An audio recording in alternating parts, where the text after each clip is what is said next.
Ano Okey, 'di ay ba? nagpakita ng sirena sa Grabe, baybayin ng legit Kenya. talaga ito na sirena. Hello YouTube, Romel Reaction, welcome to my channel. May panibago tayong mga idol na ire-react na video kung saan daw po ay may isang sirena na nadagsa, napadpad po ito sa tabing dagat. At ito, pinagkaguluhan ng mga tao, viral daw ito ngayon. Ay, sa hindi pa nakapag-subscribe dyan, mag-subscribe na rin kayo at tingnan natin to bago patirahin ng iba. Let's play. Okay. May isang sirena na natagpuan daw sa baybayin ng Africa? Totoo kaya ito?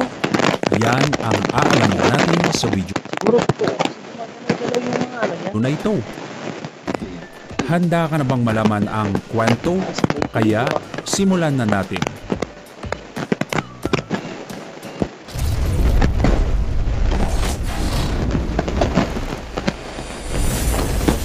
Storya channel. Yan. Ang mga kwento tungkol sa sightings ng sirena ay nagmula noong 7,000 taon.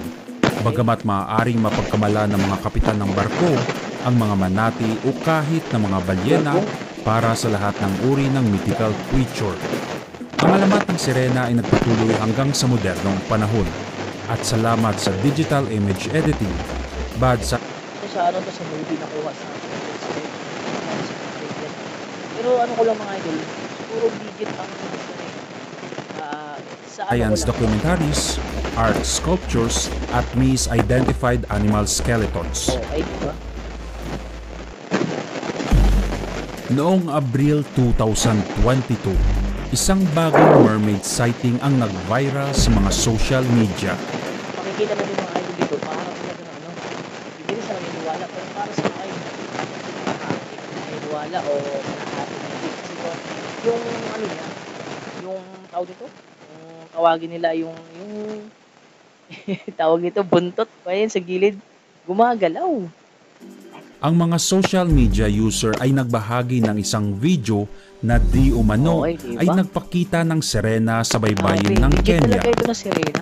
Sa ibang mga video, sinabi ng mga tao na ang video na ito ay aktwal na kinuha sa baybayin ng South Africa. Oh, Ang pinakaunang bersyon ng video na ito ay naipost sa TikTok noong ika-6 ng Abril na may caption na Real Mermaid Caught in Mossenburg, South Africa. Ang video na ito ay umabot sa tsaka ang dami pang tao mga idol na nakatingin sila sa ano. Siguro ano, kung bakit kung siya, kung totoo man ito, bakit kaya nadagsa dyan o napadpad dyan yung sirena na ito? Siguro may sakit o di kaya nanghina. 8 million views.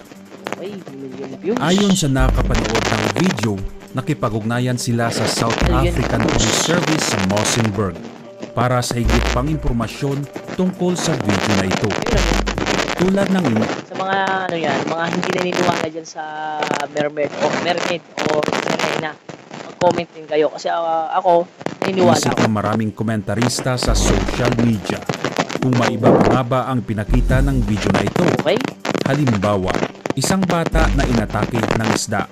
Tinanong din nila ang Mossenburg Police kung may anumang ulat tungkol sa isang bata na namatay Pero sabi nila mga idol, yung sabi-sabi lang ng mga matatanda, kung meron ka daw makuhang buhok sa sirena, ikaw daw ay tawag nito, yayaman. Ganun daw, ay ganun. umuntik nang mamatay mula sa pag-atake ng isda. Sinabi ng tagapagsalita ng Mossenburg Police na ang kanilang tanggapan ay walang natanggap ng mga ulat tungkol sa isang sirena na nakita sa gilid ng pampang o mga ulat ng isang bata na nakagat ng isang isda. Pwede din ano yun, no? Pwede scripted. Pero ano, kung scripted o edit. Ayon sa mga Pero- eksperto, bagamat Pero ako hindi pa naniniwala matukoy talaga ng sa sirena. eksakto kung ano ang ipinapakita ng Oh, video na grabe, ito. oh. Hindi daw ito nagpapakita ng isang sirena.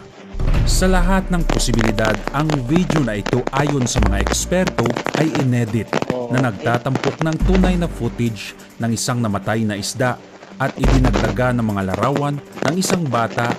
Okay, nakuha ko na. Pwede rin din siya mangyari kung halimbawa may patay na isda dyan na nadagsa sa tabing dagat. Pwede din nilang ano, o kaya tanggalin yung ulo, palitan ng bata na kunwari ay Mahirap dun. o manika. Pinagtatalunan ng mga opisyal sa Kenya at South Africa ang ulat na ito dahil may mga visual signs diba? na maaaring edited ang footage na ito. Okay. At dahil walang anumang Pwede din siyang edited.